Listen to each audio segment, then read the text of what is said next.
Ya, bismillahirrahmanirrahim. Assalamualaikum warahmatullahi wabarakatuh.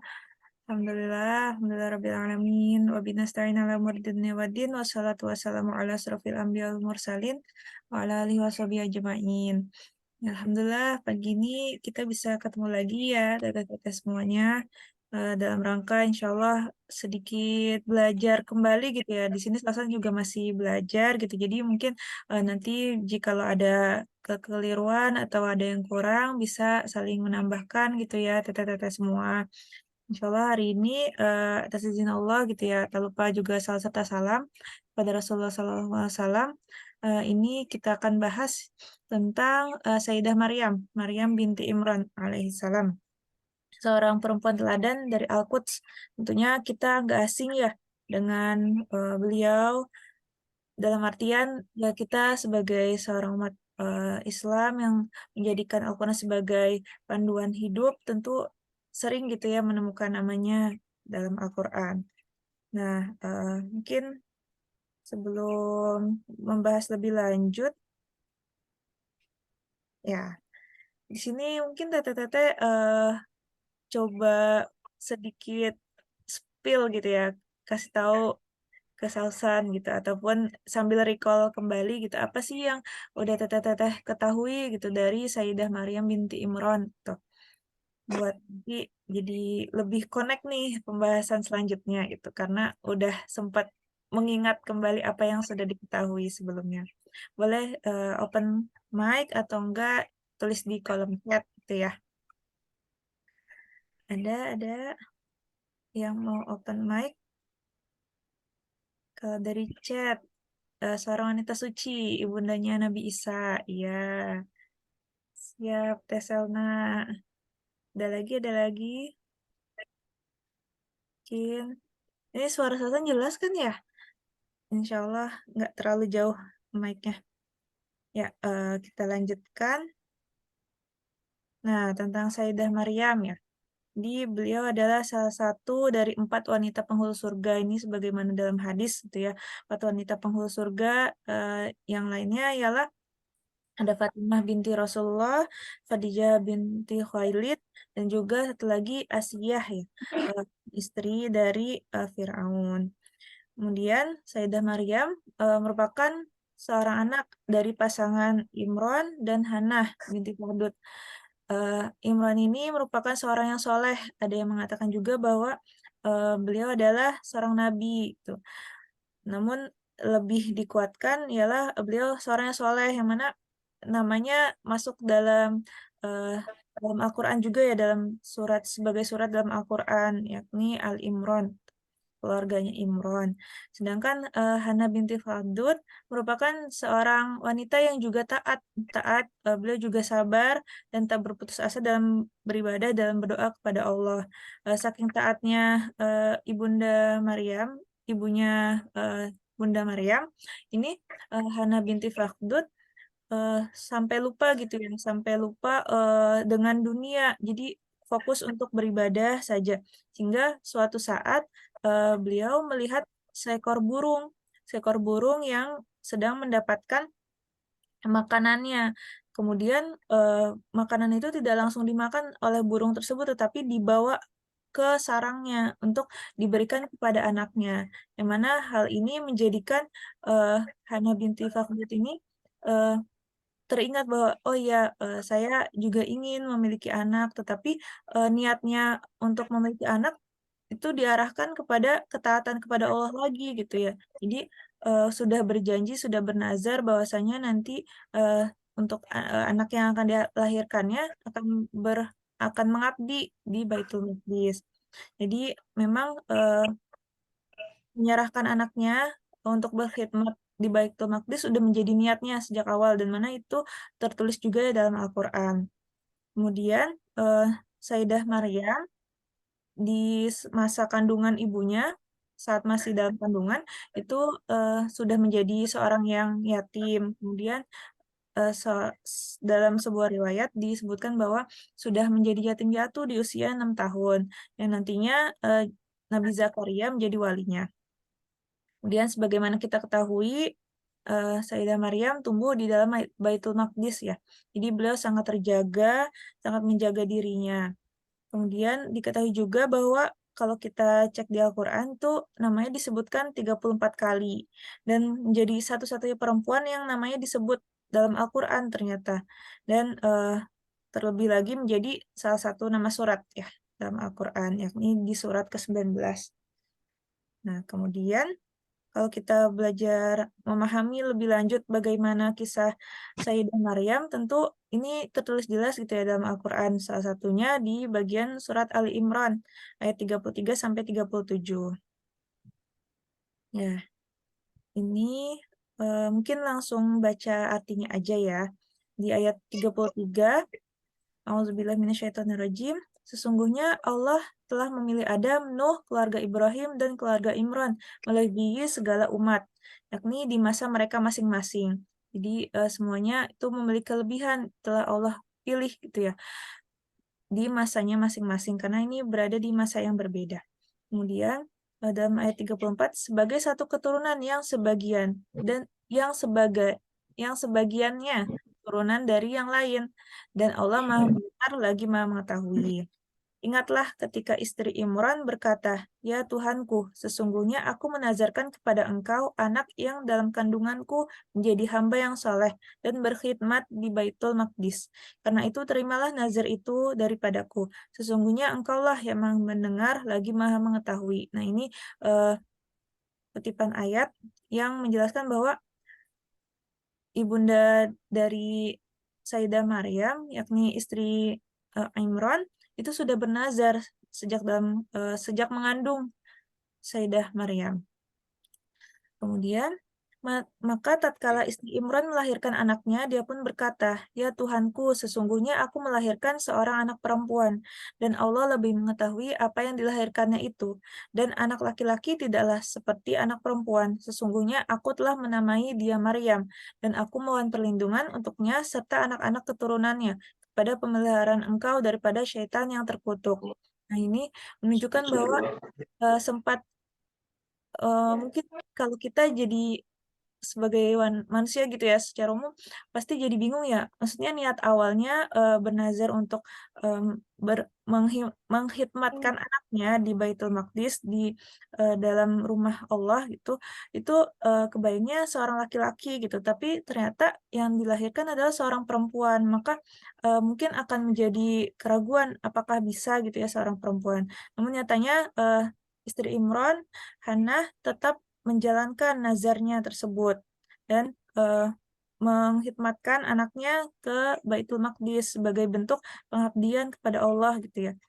Dan tentunya sebagai seorang ibu tetap memberikan upaya yang terbaik untuk anaknya, yakni dengan memberikan doa dan berdoa kepada Allah, mohon perlindungan agar anak keturunannya itu dalam pemeliharaan Allah.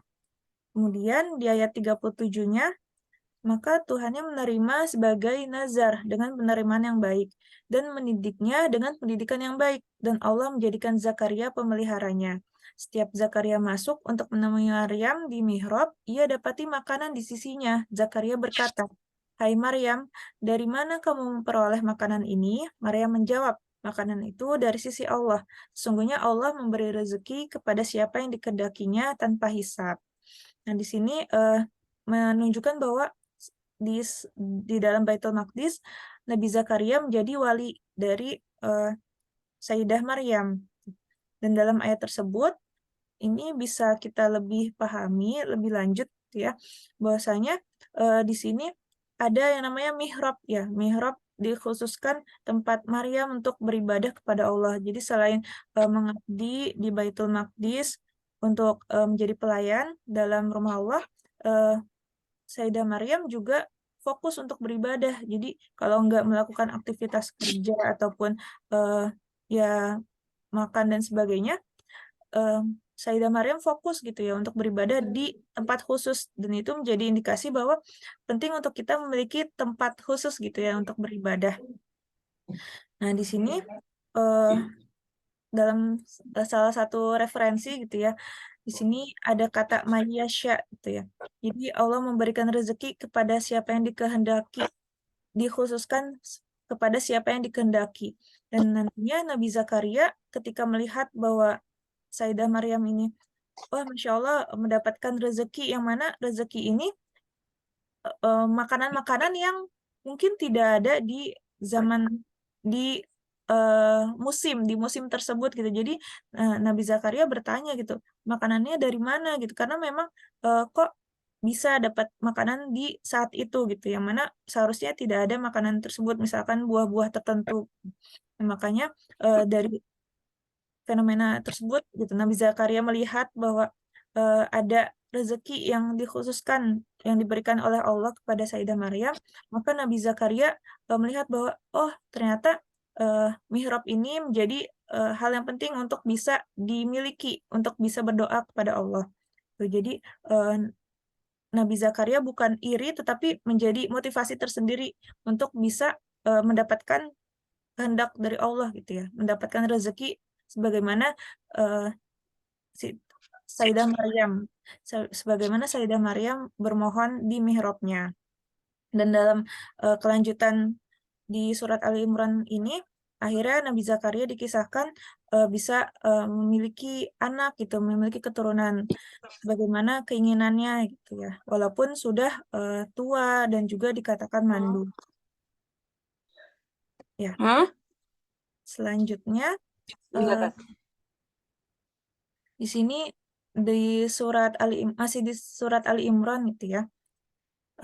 Dalam ayat ke-42, dan ingatlah ketika malaikat Jibril berkata, "Hai Maryam, sesungguhnya Allah telah memilih kamu, mensucikan kamu dan melebihkan kamu atas segala wanita di dunia yang semasa dengan kamu. Hai Maryam, taatlah kepada Tuhanmu, sujud dan rukuklah bersama orang-orang yang rukuk."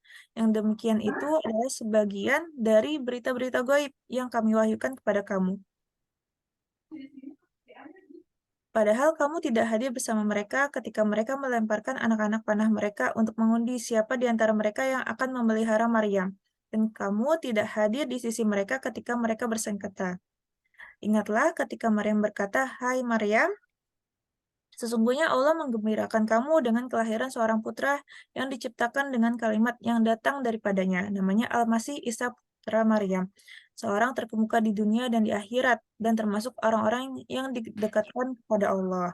Nah, di sini melanjutkan kisah Sayyidah Maryam yang mana setelah dalam pemeliharaan Allah dan mengabdi di Baitul Maqdis dengan mihrabnya, lantas salah satu ya sebagai bentuk kekuasaan Allah, sebagai ujian juga kepada Sayyidah Maryam, yakni eh, Sayyidah Maryam dikhususkan gitu ya, telah dipilih oleh Allah, disucikan dan juga dilebihkan atas segala wanita di dunia. Dan di sini juga menunjukkan bahwa Sayyidah Maryam ini sebagai seorang yang sangat taat gitu ya, taat kepada Tuhannya. Nah, kabar bagi Sayyidah Maryam tadi di ayat 45 ya. Di ayat 45 bahwa Sayyidah Maryam akhirnya memiliki seorang putra gitu. Di sini jika dipecah-pecah gitu ya, di breakdown dalam salah satu tafsir, eh, di ayat tersebut, sesungguhnya Allah menggembirakan kamu dengan kelahiran seorang putra yang diciptakan dengan kalimat yang datang daripadanya. Maksud dari kalimat yang penggalan ini ialah maksudnya Nabi Isa gitu ya. Nabi Isa yang diciptakan dengan kalimat dari Allah, yakni kun fayakun gitu ya. Kemudian namanya Al-Masih. Dikatakan bahwa ia tidak mengusap orang yang mempunyai kecacatan kecuali ia akan sembuh. Maka dari itu ia disebut sebagai Masih gitu ya. Jadi salah satu mukjizat Nabi Isa yakni bisa menyembuhkan orang yang sakit. Kemudian disebutkan nama Maryam di sini, padahal perkataannya ditujukan untuknya adalah sebagai penekanan bahwa Isa dilahirkan tanpa bapak, sehingga namanya dinisbahkan kepada ibunya. Jadi biasanya orang punya nama bin atau binti ayahnya gitu, tapi khusus Nabi Isa disebutkan Isa bin Maryam, gitu ya, Isa putra Maryam, karena memang menunjukkan Nabi Isa itu lahir tanpa ayah, gitu ya. Sebentar, ternyata lowbat. Bentar ya, sesan cas dulu.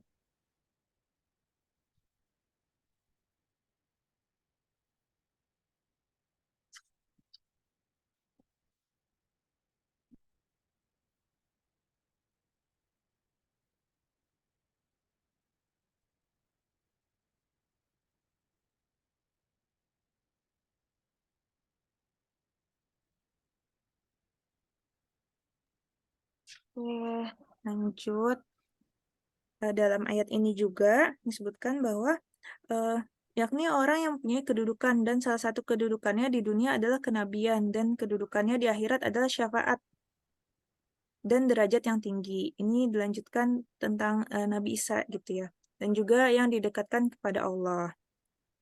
Nah ini kabar bagi Sayyidah Maryam tentang, akan memiliki seorang anak gitu ya. Nah nantinya kisah ini lebih lanjut, juga digambarkan dalam surat Maryam itu sendiri. Nah, bagaimana sih kisah Sayyidah Maryam dalam surat Maryam, khususnya ayat 16 sampai 35. Jadi bisa dikatakan bahwa dalam ayat tersebut, masa kecil Sayyidah Maryam ini khusus berada di satu mihrab. Memang disebutkan mengasingkan diri. Jadi memang udah, sebagai nazar, bentuk nazar, pemenuhan nazar dari orang tuanya, maka, Sayyidah Maryam berada di Baitul Maqdis, khususnya di mihrab. Kemudian, Sayyidah Maryam sendiri juga membuat hijab agar ia tidak nampak dari laki-laki. Jadi sangat menjaga ya, tidak hanya mengasingkan diri, dia juga tidak terlihat oleh laki-laki. Bahkan orang-orang tuh hanya tahu namanya, tapi tidak, tahu mana orangnya gitu, tidak tahu, Sayyidah Maryam tuh yang mana, sampai nanti akhirnya Sayyidah Maryam, pergi untuk melahirkan dan kembali lagi ke lingkungan Baitul Maqdis tersebut, hingga diketahui, oh itu, Sayyidah Maryam. Jadi hanya Nabi Zakaria dan kerabat yang memang menjadi mahramnya dari Sayyidah Maryam yang, mengetahui keberadaannya di mihrab. Kemudian saat dewasa, Jibril berhadapan dengan Sayyidah Maryam, yakni dalam bentuk manusia utuh, sebagai laki-laki gitu ya. Yang mana tentu sebagai seorang wanita yang sangat menjaga dirinya, sangat, ya takut gitu ya kepada Allah, sehingga menjaga kehormatannya sebagai perempuan, maka ketika bertemu seorang, ya laki-laki yang dalam hal ini merupakan sebenarnya malaikat Jibril, itu sangat takut. Lantas, Sayyidah Maryam sangat takut, bukan malah, mungkin, ada rasa ingin menunjukkan diri, enggak, malah Sayyidah Maryam takut dan meminta perlindungan dari Allah. Nah, nantinya, keadaan Sayyidah Maryam yang mengandung, yang mana dikabarkan oleh Jibril tersebut, eee bukan sebagai suatu hal yang aneh, memang itu menjadi tanda, tanda kebesaran Allah. Nah, ini dalam surat Maryam tersebut, a'udzubillahi minasyaitonirrajim, dan ceritakanlah kisah Maryam di dalam Al-Qur'an, yaitu ketika ia menjauhkan diri dari keluarganya ke suatu tempat di sebelah timur. Ini maksudnya, mengasingkan diri di Baitul Maqdis untuk menjadi pelayan gitu ya, menjadi pelayan rumah Allah. Kemudian selain, untuk bekerja, Sayyidah Maryam juga beribadah gitu, yakni dengan, mengadakan tabir. Maka ia mengadakan tabir yang melindunginya dari mereka, mereka orang lain gitu ya, yang tidak berkepentingan. Lalu kami mengutus roh kepadanya, maka ia menjelma di hadapannya dalam bentuk manusia yang sempurna. Ini, yang dimaksud ialah malaikat Jibril. Kemudian dalam ayat 18, Maryam berkata, "Sesungguhnya aku berlindung daripadamu kepada Tuhan yang Maha Pemurah, jika kamu seorang yang bertakwa." Ya Jibril berkata, "Sesungguhnya aku ini hanyalah seorang utusan Tuhanmu untuk memberimu seorang anak laki-laki yang suci." Kemudian, Maryam berkata, "Bagaimana akan ada bagiku seorang anak laki-laki, sedang tidak pernah seorang manusia pun menyentuhku, dan aku bukan pula seorang pezina." Jibril berkata, "Demikianlah Tuhanmu berfirman, hal itu adalah mudah bagiku, dan agar dapat kami menjadikannya suatu tanda bagi manusia dan sebagai rahmat dari kami. Dan hal itu adalah suatu perkara yang sudah diputuskan." Nah, ini percakapan antara Sayyidah Maryam dengan Jibril itu ya, ketika dikabarkan mengenai kandungan yang nantinya akan menjadi nabi, yakni Nabi Isa. Kemudian maka Maria mengandungnya, lalu ia menyisikan diri dengan kandungannya itu ke tempat yang jauh. Maka rasa sakit akan melahirkan anak memaksa ia bersandar pada pangkal pohon kurma. Dia berkata, "Aduhai, alangkah baiknya aku mati sebelum ini dan aku menjadi barang yang tidak berarti lagi dilupakan." Ini mungkin bisa dibayangkan gitu sebagai seorang wanita gitu yang mana sangat menjaga, sangat melindungi dirinya, tidak tersentuh bahkan oleh laki-laki, itu akhirnya, diberikan karunia oleh Allah, sebuah kandungan gitu ya. Tapi kalau secara umum gitu, secara logika gitu, kalau misalkan mengandung pasti, ada laki-lakinya kan, tapi ini, Sayyidah Maryam sangat menjaga, maka akan sangat khawatir gitu ya dirinya untuk, mendapatkan fitnah. Maka dari itu, ia menyisihkan diri dengan kandungannya itu ke tempat yang jauh untuk melindungi diri ya, untuk, ia mengasingkan diri dari orang lain sehingga tidak ada cemoohan ataupun, hal-hal yang dikhawatirkan selama mengandung tersebut. Namun ketika sudah mengasingkan diri pun, Eee, Sayyidah Maryam juga khawatir gitu, bahkan keluar kata-kata, "Aduhai alangkah baiknya aku mati sebelum ini, dan aku menjadi barang yang tidak berarti lagi dilupakan." Ya ini, jadi salah satu ayat yang suka dibahas ketika ngebahas tentang mental health gitu ya. Bahwasanya pasti sebagai seorang manusia ada masa-masa, eee, seperti menyerah gitu ya, seperti, menyerah dengan keadaan ataupun ya, ingin merasa, bebas dari cobaan yang ada, tetapi lantas, Allah menguatkan gitu ya melalui malaikat Jibril, dalam hal ini kisah Sayyidah Maryam gitu ya. Jadi kita bisa belajar tentang bagaimana kehidupan itu pasti ada cobaannya, bagaimana kehidupan itu pasti ada ujian dan mana kita perlu untuk kembali lagi nih kepada Allah gitu ya. Ingat pada janji-janji Allah, tidak berputus asa pada rahmat Allah dan yakin bahwa setiap kesulitan, bersama kesulitan ada kemudahan. Dan di sini, dilanjutkan dalam surat Maryam, maka Jibril menyerunya dari tempat yang rendah, "Janganlah kamu bersedih hati. Sesungguhnya Tuhanmu telah menjadikan anak sungai di bawahmu, dan goyanglah pangkal pohon kurma itu ke arahmu. Niscaya pohon itu akan menggugurkan buah kurma yang masak kepadamu." Di sini, malaikat Jibril menghibur, Sayyidah Maryam untuk tetap berjuang gitu ya, jangan bersedih hati dan, melindungi apa yang sedang dikandungnya dan juga melindungi dirinya, yakni dengan, tetap makan dan minum.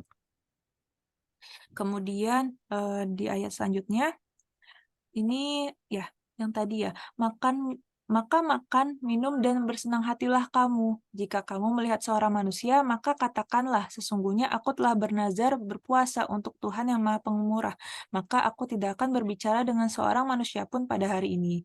Maka Maria membawa anak itu kepada kaumnya dengan menggendongnya. Kaumnya berkata, "Hai Maryam, sesungguhnya kamu telah melakukan sesuatu yang amat mungkar.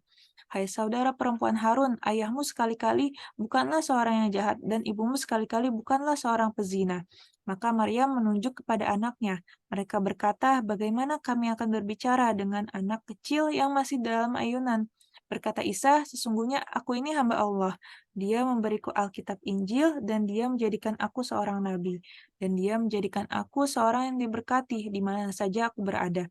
Dan dia memerintahkan kepadaku mendirikan sholat dan menunaikan zakat selama aku hidup. Kemudian, dan berbakti kepada ibuku, dan dia tidak menjadikan aku seorang yang sombong lagi celaka. Dan kesejahteraan semoga dilimpahkan kepadaku pada hari aku dilahirkan, pada hari aku meninggal, dan pada hari aku dibangkitkan hidup kembali." Itulah Isa putra Maryam yang mengatakan perkataan yang benar yang mereka berbantah-bantahan. Nah, ini 10 menit lagi, semoga cukup waktunya ya. Ya, itulah Isa putra Maryam yang mengatakan perkataan yang benar, yang mereka berbantah-bantahan tentang kebenarannya. Tidak layak bagi Allah mempunyai anak, Maha Suci Dia apabila Dia telah menetapkan sesuatu. Maka Dia hanya berkata kepadanya, "Jadilah," maka jadilah ia. Ya, di sini, selain menghibur nah, kepada Sayyidah Maryam, malaikat Jibril juga, memberikan semacam tips gitu ya, semacam, tindak lanjut sebagaimana petunjuk dari Allah, agar nantinya ketika bertemu dengan orang lain, jika ditanya, maka Sayyidah Maryam bisa mengatakan bahwa dia sedang berpuasa dan membiarkan agar anaknya yang berbicara dan benar saja gitu ya. Nabi Isa ketika masih kecil, masih bayi gitu, sudah bisa, berbicara sebagai salah satu bentuk mukjizatnya. Yang mana itu, sangat membantu, Sayyidah Maryam, bundanya, agar bisa selamat dari, olok-olokan orang lain gitu ya. Mungkin orang lain lebih ke heran gitu ya, tapi, memang ini sebagai salah satu, ujian bagi kaumnya untuk bisa, mengingat bahwa apakah yakin dengan, kuasa Allah. Nah, ini, terakhir hikmah dari seorang Sayyidah Maryam gitu ya, mungkin, Teteh-teteh juga bisa nanti menambahkan. Yang mana, di sini tentang sifat, Sayyidah Maryam, yang juga tertulis sebenarnya dalam surat At-Tahrim ayat 12. Ini ada 3 sifat ya, insya Allah jadi pelajaran untuk kita untuk bisa menerapkannya juga, tuh. Karena di sini dalam ayat tersebut juga, menunjukkan bahwa itu berlaku untuk setiap, eee, kaum yang beriman gitu, seorang yang beriman terutama seorang perempuan. Dan di sini contohnya adalah, eee, Sayyidah Maryam, yang mana Sayyidah Maryam ini, ahsanat farjaha, memelihara kehormatan atau menjaga kemaluannya. Yakni ketika itu walau dituduh oleh orang Yahudi dan memang di lingkungannya yang bisa dikatakan penuh maksiat gitu, eee Sayyidah Maryam tetap menjaga dirinya gitu ya, dengan berada di Baitul Maqdis, dengan menjaga kehormatan, tidak juga dilihat oleh orang lain, terutama laki-laki.